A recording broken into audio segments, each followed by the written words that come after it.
Match হতে পারে না, সেই রকম ভাবে আমি দেখছি না। তবে দুটো টিমই কিন্তু বড় টিম, দুটো টিমই কিন্তু কালকে চ্যাম্পিয়ন, গ্রুপ চ্যাম্পিয়ন হওয়ার জন্য লড়াই করবে। যে টিম জয়লাভ করবে সে কিন্তু গ্রুপ চ্যাম্পিয়ন হবে। একটা আত্মবিশ্বাস তাদের অনেকটাই বেশি থাকবে পরের রাউন্ডে খেলার জন্য, এটাই আমি মনে করি।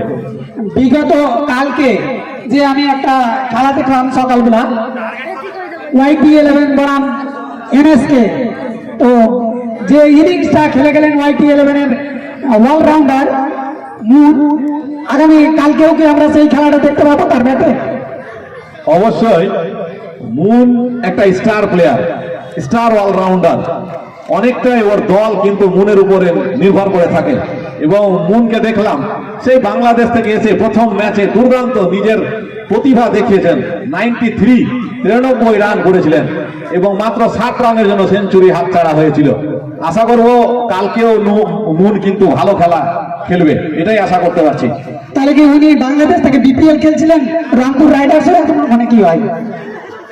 তাই মনে হচ্ছে যে ওখান থেকে প্র্যাকটিস করে ডাইরেক্ট মাঠে এসছে এবং মাঠে এসেই 93 রানের একটা বড় ইনিংস, ঝকঝকে ইনিংস।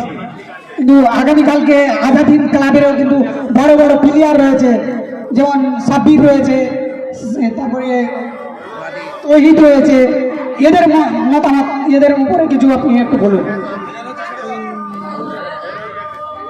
ঠিক আছে, আজানটা হয়ে যায়, আজান হয়ে গেলে আমাদের কমিটি শুরু হবে, আবার একটু সরে যান।